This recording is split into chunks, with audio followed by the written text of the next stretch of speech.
I'm here to car wash because I thought what I'll do is I'll give it a bit of a soaking first, mainly for the external fins. As we've seen before, the external fins are the cruddy ones. Inside doesn't look too bad, but I'll give it a bit of a go with the with that soaker type soap, which seems to work really well on motors, and hopefully that'll get rid of 90% of the stuff.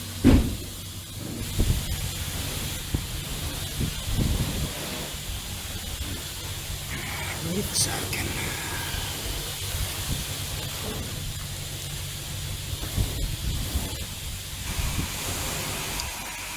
So I've given it a good soaking, and you can see here it's actually quite clean, which is nice to know.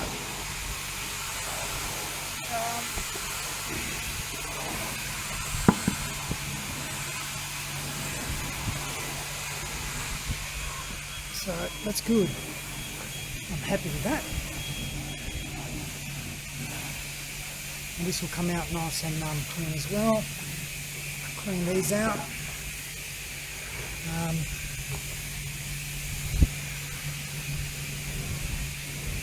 So yeah. Right, so back from the car wash, and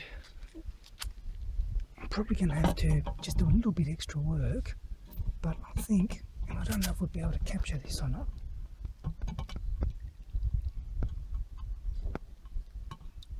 But she's pretty clean in there.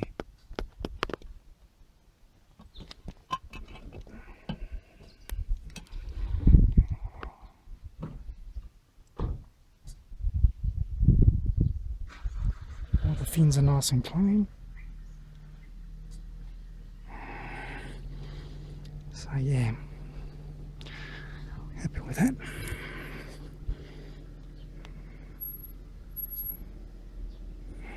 Cool. So as I said, it's just a matter of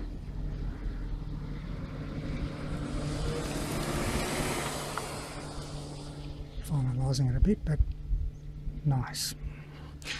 Now obviously if I discovered that it was full of crud in there, I would have done what most people recommend, which is soak it in some kind of a you know, whether it's a white thinners or a diesel or whatever, and leave it overnight.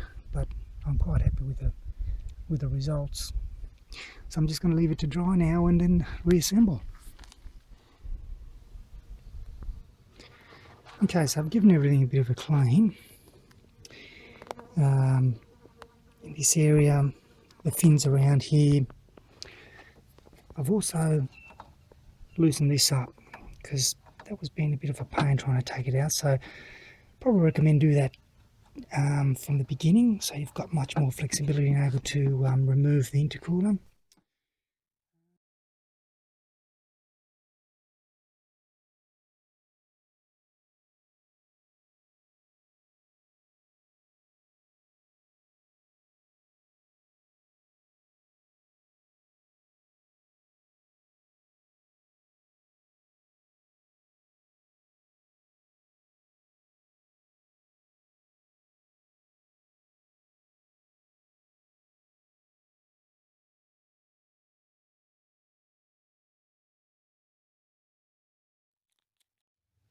So I've got the bottom elbow in. None of it is tight, like these are still loose, and it's the same with the bottom clips, they're loose as well. And the reason why I don't want to tighten them up is because this has to be sitting in position properly, I think. And once everything's locked down and bolted in, then the last thing I'll do is I'll actually tighten up the clips. Basically the same as the reverse order, you know, you loosen them up first here and then start removing it. So I'll go ahead and do that. I won't bother filming it because it's basically the reverse order. Just take your time, make sure things aren't kinked or the hoses aren't sitting crooked onto the mating junction, or whatever you want to call it. But aside from that, I reckon it's going to do a much better job.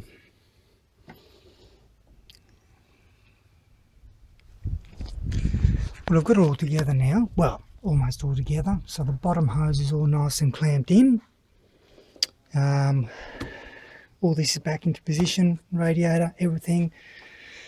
Power steering reservoir back in place. Everything's back in place aside from this top hose. Now, what I'm going to do here is I'm going to turn the engine on and allow the air to go through momentarily, just to clean things out, just to make sure that there's nothing there, and that way it'll just go out through there and not into the inlet manifold. So I'll give that a whirl now, and then after that, once I'm happy with that, then I'll secure both ends with the clamps, and that's basically the end of the job.